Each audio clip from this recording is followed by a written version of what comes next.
Astro 6 channel நேயர்கள் அனைவருக்கும் அன்பான வணக்கம். தமிழ் மாதத்தின் 3வது மாதமான ஆனி மாதம் மேஷம் முதல் மீனம் வரை இருக்கக்கூடிய 12 ராசிக்காரர்களுக்கும் எப்படி இருக்கும் அப்படின்னு தான் பார்க்க போகிறோம். சூரியன் ஜூன் மாதம் 15ஆம் தேதி ரிஷபராசியிலிருந்து மிதுன ராசிக்கு பயிற்சி ஆகிறாரு. மிதுன ராசியில் சூரியன் சஞ்சரிக்கக்கூடிய காலம்தான் ஆனி மாதம் அப்படின்னு நம்ம சொல்கிறோம். இந்த மாதத்தில் சூரியனோட அமைப்பு மற்ற கிரகங்களோட பெயர்ச்சியும் எப்படி இருக்கு அப்படின்னு பார்ப்போம். சூரியன் ஜூன் மாதம் 16ஆம் தேதி ஆனி மாதம் 2ஆம் தேதி சூரியன் மிதுன ராசிக்கு பயிற்சி ஆகிறாரு. மிதுன ராசியிலேயே புதன் சுக்கிரனோட சேர்க்கையும் இருக்கு. அதனால 3 கிரகங்களோட சேர்க்கையோட யோகமும் புத ஆதித்ய யோகமும் சுக்கிராதித்ய யோகமும் இருக்குது. சூரியன் மிதுன ராசியில இருக்கிறாரு. செவ்வாய் மேஷ ராசியில 27ஆம் தேதி வரைக்கும் இருக்கிறாரு. அதன் பிறகு ரிஷப ராசிக்கு போறாரு. புதன் மிதுன ராசியில 12ஆம் தேதி வரைக்கும் இருக்கிறாரு. அதன் பிறகு கடகராசிக்கு போறாரு. சுக்கிரன் மிதுன ராசியில 22ஆம் தேதி வரைக்கும் இருக்கிறாரு. அதன் பிறகு கடகராசிக்கு போறாரு. குரு ரிஷபத்திலையும் சனி கும்பராசியில 5ஆம் தேதி வரைக்கும் இருக்கிறாரு. அதன் பிறகு வக்ரம் அடைகிறாரு சனி. ராகு மீனத்திலையும் கேது கன்னியிலையும் இருக்குது. இப்படிப்பட்ட கிரக அமைப்புல தான் இந்த ஆனி மாதம் அப்படிங்கிறது தொடங்குது. பிறருக்கு சேவை செய்யும் குணம் அப்படிங்கிறது மீனராசிக்காரர்களுக்கே உண்டு. இந்த ஆனி மாதம் மீனராசிக்காரர்களுக்கு எப்படி இருக்கும், என்னென்ன பலன்கள்லாம் கிடைக்கும் அப்படின்னு பார்க்கலாம். பூரட்டாதி 4ஆம் பாதம், உத்திரட்டாதி ரேவதி நட்சத்திரத்தில் பிறந்தவங்களுக்கெல்லாம் இந்த மாதத்தின் கிரகநிலைகளை பார்த்தோம் அப்படின்னா உங்கள் ராசியிலேயே ராகு, தனவாக்கு குடும்பஸ்தானத்தில் செவ்வாய், தைரியஸ்தானத்தில் குரு, சுகஸ்தானத்தில் சூரியன் புதன் சுக்கிரன், சப்தமஸ்தானத்தில் கேது, விரயஸ்தானத்தில் சனி அப்படின்னு கிரகங்களோட அமைப்பு எல்லாமே இருக்குது. இந்த ஆனி மாதம் மீனராசிக்காரர்கள் அனைவருக்குமே இந்த மாதம் அனைத்து கிரகங்களும் உங்களுக்கு சாதகமாக தான் இருக்குது. பொருள் சேர்க்கை அப்படிங்கிறது உண்டு. விருந்து விழாக்கள் என சென்று வருவதால் மகிழ்ச்சியாக இருப்பீங்க. செவ்வாயோட சஞ்சாரம் உங்களுக்கு இடமாற்றத்தை ஏற்படுத்தும். அதனால் எடுத்த காரியம் தாமதப்படுதே அப்படிங்கிற கவலை அப்படிங்கிறது வரலாம். இரவில் நீண்ட நேரம் கண் விழித்து வேலை செய்ய பார்க்க வேண்டிய சூழ்நிலை வரும். அதனால் சற்று கூடுதல் கவனத்தோடு இருக்கணும்.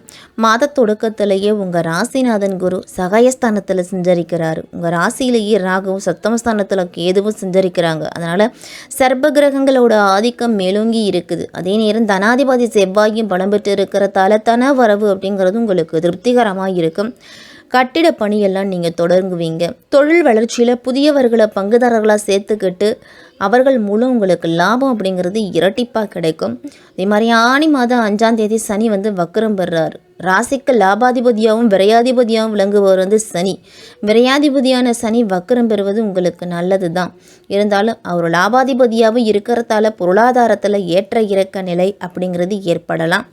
திட்டமிட்ட காரியங்களை செய்ய முடியாமல் போகலாம். பணம் அப்படிங்கிறது கைக்கு வந்த மறுநிமிடமே செலவாகும். உங்களுக்கு உத்தியோக மாற்றமோ வீடு மாற்றமோ வருவதை எதிர்பார்த்து காத்திருப்பீங்க. வெளிநாட்டில் இருக்கிறவங்கெல்லாம் சொந்த ஊர் திரும்பக்கூடிய சூழ்நிலை கூட வரும். ஆனி மாதம் 12ஆம் தேதி கடகராசிக்கு புதன் போகிறாரு. பூர்வ புண்ணியஸ்தானம் அப்படிங்கிறது வலுவடையுது.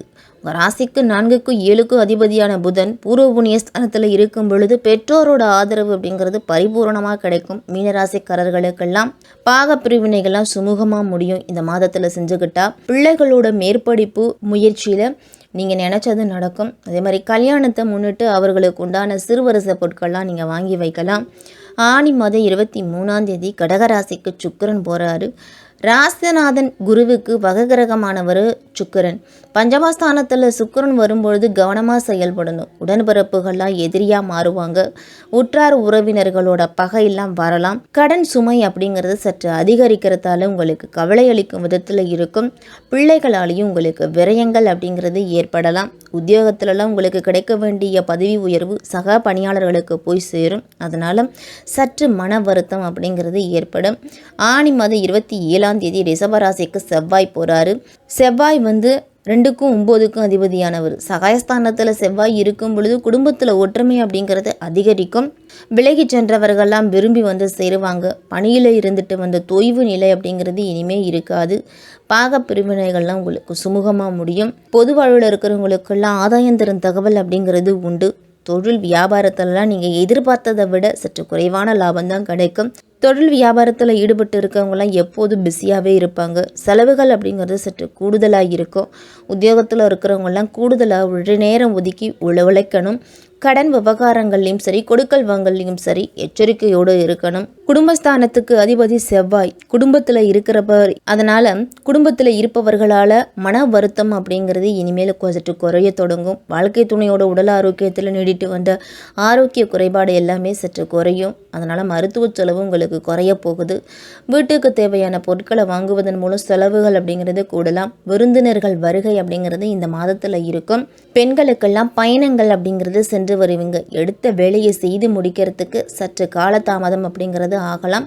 வழக்கத்தை விட சற்று கூடுதலாக நீங்கள் உழைக்க வேண்டி இருக்கும். கலைத்துறையினருக்கெல்லாம் வெளிநாடு வாய்ப்புகள் அதிகமாக தேடி வருவங்களை, நண்பர்களால் இருந்துட்டு வந்த தொல்லைகள் எல்லாமே இனிமேல் இருக்காது. கண்களில் பாதிப்பு ஏற்படுறதுக்கு வாய்ப்பு இருக்குது. அப்படிங்கிறதால கண்களில் சிறு பிரச்சனை அப்படின்னாலும் உடனே மருத்துவரை அணுகி மருத்துவ சிகிச்சை அப்படிங்கிறத எடுத்துக்கணும். அரசியல்வாதிகள்லாம் உங்களுடைய கடமைகளை நீங்கள் சரிவர செய்தாலே நன்மைகள் அப்படிங்கிறது மக்களிடத்தில் அதிகமாக கிடைக்கும். அறிவாற்றலும் உங்களுடைய செயல் திறமையும் அதிகரிக்கும். உங்களுடைய உழைப்பு என்றைக்குமே வீண் போகாது. மாணவர்கள்லாம் கல்வியில் வெற்றி பெற கூடுதல் நேரம் ஒதுக்கி பாடங்களை படிக்கணும். இந்த மாதம் பல விதத்திலையும் நன்மைகள் அதிகம் கிடைக்க போகுது. புரட்டாதி நட்சத்திரத்தில் பிறந்தவங்களுக்கெல்லாம் மற்றவர்கள் பிரச்சனைகளில் வாதாடி வெற்றி பெறுவீங்க. தொழில் வியாபாரத்தில் இருந்துட்டு வந்த போட்டிகள் எல்லாமே விலகும். பழைய பாக்கிகள் எல்லாமே வசூலாகும். உங்களுக்கு வியாபாரம் விரிவாக்கம் செய்ய தேவையான பண உதவியும் உங்களுக்கு கிடைக்க போகுது. உத்தியோகத்தில் இருக்கிறவங்களுக்கெல்லாம் நிலுவையில் இருந்துட்டு வந்த பணம் அப்படிங்கிறது கைக்கு வந்து சேரும். மேலதிகாரிகளோட உதவியும் உங்களுக்கு கிடைக்கும். சக ஊழியர்கள் மத்தியில் இருந்துட்டு வந்த எதிர்ப்புகள் எல்லாமே இனிமேல் இருக்காது. உத்திரட்டாதி நட்சத்திரத்தில் பிறந்தவங்களுக்கெல்லாம் குடும்பத்தில் மகிழ்ச்சி அப்படிங்கிறது அதிகமாக உண்டு. உறவினர்கள் வருகை இருக்கிறதால செலவுகளும் சற்று கூடுதலாகவே இருக்கும். உங்களுக்கு திருமணம் சுபகாரியங்கள்லாம் இல்லத்தில் நடக்கலாம். நிலம் வீடு மூலம்லாம் உங்களுக்கு நல்ல லாபம் அப்படிங்கிறது உண்டு. கணவன் மனைவிக்கிடையே நெருக்கமும் அதிகரிக்கும். உங்களுக்கு தைரியமும் தன்னம்பிக்கையும் அதிகரிக்கும்.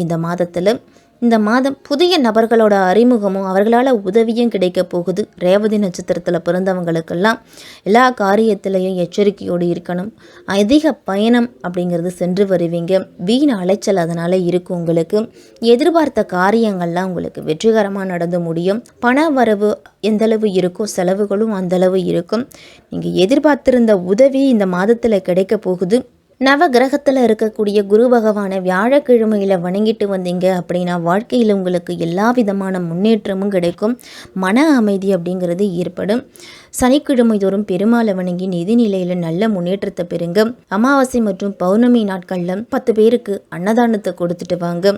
வெள்ளிக்கிழமையில் துர்க்கை அம்மனுக்கு ராகு காலத்தில் வழிபட்டு வந்தீங்க அப்படின்னா உங்களுடைய துன்பங்கள் அனைத்துமே நீங்கி சந்தோஷம் அப்படிங்கிறது அதிகரிக்கும். மாணவர்கள்லாம் உங்களுடைய படிப்பில் அதிக கவனத்தை செலுத்தணும். பெற்றோர்களும் ஆசிரியர்களும் உங்களுக்கு தக்க விதத்தில் அறிவுரை வழங்குவாங்க. அந்த அறிவுரையை கேட்டு நடக்கிறது தான் மாணவர்களுக்கெல்லாம் நல்லது. வண்டி வாகனத்தில் செல்லும் பொழுதும் இரவு நேர பயணத்தையும் முடிஞ்ச வரைக்கும் தவிர்த்துக்கணும். மாணவர்கள் எல்லாருமே இந்த ஆனி மாதம் மீனராசிக்காரர்களுக்கெல்லாம் மிகப்பெரிய மாற்றத்தை கொடுக்கக்கூடிய மாதமாக இருக்கும்.